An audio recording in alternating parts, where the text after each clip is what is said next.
Hello, welcome to Libra Philippines. So, ito yung reading natin for Libra, Sun, Moon, Rising, Venus, Jupiter, Libra. Take only what resonates. For those of you na gustong magpa-personal reading, Jing Tarot Reader. Friend ko yan guys, open siya sa personal reading. Ako po sa ngayon hindi pa ako open. Pag nag-open ako, i-announce ko lang yan. Okay? If you don't like the way I read, pwede ka namang mag-next video. And please do like and subscribe guys. Pa-comment na lang dyan sa baba kahit po heart lang, smileys. Malaking bagay yun sa akin. So, pag di ko nakuha yung energy mo, okay lang yun, ibigay mo sa iba ang reading na ito. Okay, maybe next time makuha ko naman yung sa'yo. Let's start, Libra. You over the Two of Swords, so nakakita tayo ng mga pagdedesisyon mula sa'yo regarding sa mga bagay na nangyayari sa buhay mo ngayon. And alam mo, napakahirap yan. Libras, they are known as someone na medyo indecisive eh. Ang hirap para sa iyo magdesisyon. So, with the Two of Wands, nakikita natin na kaya ka nagdedesisyon kasi meron ka ng mga plano. So, kung ano man yung sasabihin ng ibang tao, nakikita natin na wala kang pakialam ngayon dito. Which is, yun naman talaga dapat. Kasi isa sa nakakapagpatagal ng desisyon mo is kapag kukunin mo pa yung opinion ng iba na which is, ikaw naman dapat ang masunod sa mga desisyon na ito sa buhay mo. So, with the Queen of Pentacles, I can see a decision na may kinalaman sa iyong stability. And with the Nine of Swords, nakita tayo na mapipilitan ka talagang gawin yung desisyon na to kasi may problema.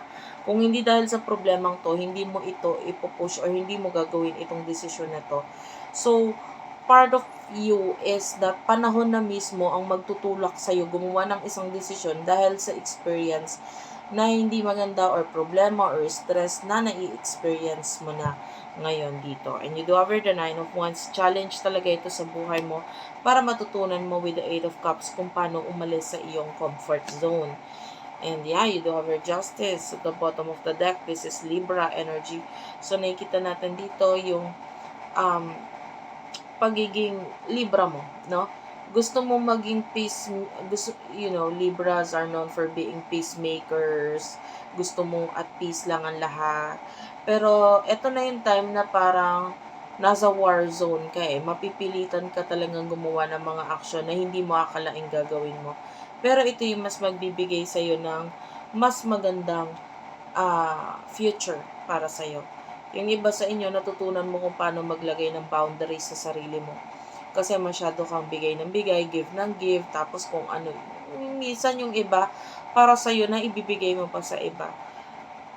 But now, nakikita natin dito na mas natututunan mo ngayon yung lesson sa buhay mo na, wait lang, ako naman, hindi pwedeng laging pabor sa inyo.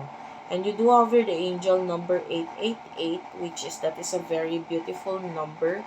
So, nakita tayo dito ng mga tao sa paligid mo, like your family. You are very much lucky to have them in your life. Kasi alam mo, hindi mo man nakikita sa ngayon, pero in the future, etong mga taong to, kumbaga yung ibang tao, hindi pwedeng laging sila yung ituturing mong pamilya. Dapat yung tunay mong pamilya, minsan, ang dapat mo talagang ituring na pamilya. Dahil pwedeng itong mga taong to ang makakatulong para sa'yo. Okay? I'm not talking about family na very toxic, narcissist ha. Hindi yon.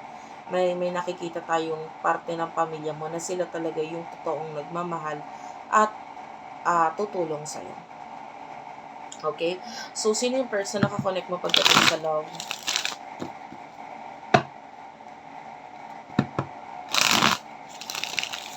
Person, may nakikita kong parang dumi sa mukha. I don't know kung habang nanonood ka ba sa kami, tinatanggal ka sa mukha mo or parang dumi, etc. Or kapupunas mo lang ng mukha mo, parang ganun. May mga tinanggal ka sa mukha mo, etc. This could be a reading. Sino yung person na nakakonect mo pagdating sa love for the sign of Libra? The Queen of Wands. Four of Pentacles is here. I just saw the number 444 pagtingin ko ng clock. This is the Eight of Swords. Oh. Seven of Pentacles. You could be dealing with a person. Nakakita tayo ng person na nagbibigay ng advice sa'yo. So, pwedeng yung advice is ngayon, present moment, or advice in the past. So, pwedeng this is a past person. May mga minsan na siyang binigay na advice sa'yo. With the Four of Pentacles, itong person na to is parang hindi niya gusto kung nasan siya, hindi nga lang siya makaalis. Okay, with the Ace of Swords, nakikita natin this person is stuck. And with the Seven of Pentacles, gusto niya makipag-usap sa'yo, pero hindi niya alam kung ano sasabihin niya. And at the same time, kinakain niya yung pride niya eh. Knight of Pentacles is here. So, gusto niya mag-reach out etong person na to. Kaya lang nahirapan siya. Well, if this is a past person, ito yung point na naka-move on ka na dito sa person na to. Yung iba naka-move on pagdating sa pain, pero nandun yung naghihintay pa rin na energy. You know what I mean? So, ano yung emotions niya sa isa't isa? For the sign of Libra.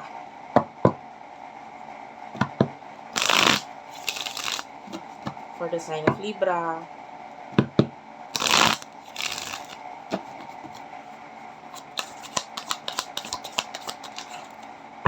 With over the Death card. Yeah, sabi ko nga yung iba sa inyo pwedeng naka-move on na with the Chariot. So, pwedeng moving on with your life ka na lang kasi alam ka naman magpaka-stuck ka dito sa person na to. Three of Pentacles, Taurus, Virgo, Capricorn, and the Page of Wands. So, yung iba meron mga other connections, mga other nakakausap. Yung iba naman walang kinalaman sa love yun. Maybe these are friends na parang ito yung focus mo ngayon. Kung halimbawa may this particular friend is kakausapin ka sa email, sa chat, or what. Ito yung mga nagbibigay ng happiness sa iyo ngayon. And kung ano yung mga bagay na ipinupurso mo, pwedeng involve itong mga taong to na nakakapagpasaya sa'yo. So, with the Eight of Cups, nakikita natin, marami ka naman kasi natututunan din sa kanila. And yeah.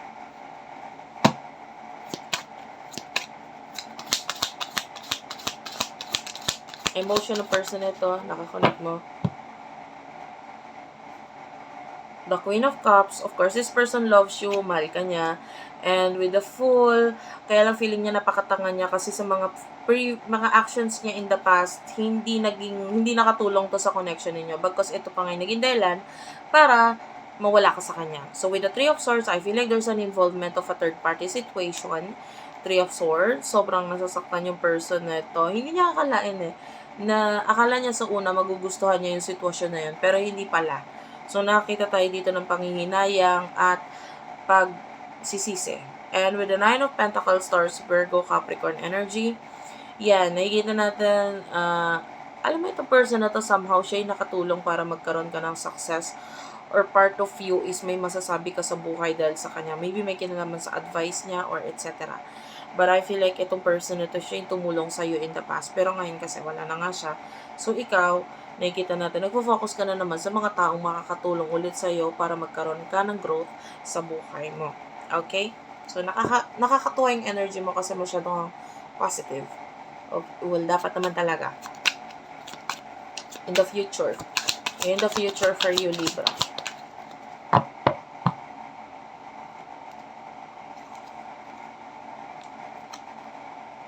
The Ace of Pentacles, this is new beginning for you. The Empress, nakikita natin marami ang interest sa'yo. That's the right word, no? Interest sa'yo because of what you're doing. Sabi ko nga, the more you move on sa buhay mo at hindi mag-focus sa mga past at walang kwentang tao, nakikita natin with the Hermit, alam mo na kasi kung paano protektahan ang sarili mo eh. So with the Ace of Wands, there's a new beginning sa'yo at may mga new actions kang gagawin in the future with the King of Wands na pwedeng may kinalaman sa iyong career. Magbe-benefit ka dito, yung iba yung actions na may kinalaman sa iyong home. And yeah, nakakakita tayo ng mga support dito ng ibang tao. So something new is going to happen pagdating sa area ng home or properties. Ayan, may mga bagong sisimulan or gagawin dyan, pero nakikita natin mas magbe-benefit ka dito sa new beginning na ito. And kung ano man yung mga dapat mong linisin, i-cleanse sa buhay mo, na wala sa buhay mo, nakakita tayo ng magagawa mong alisan or layuan itong mga taong ito.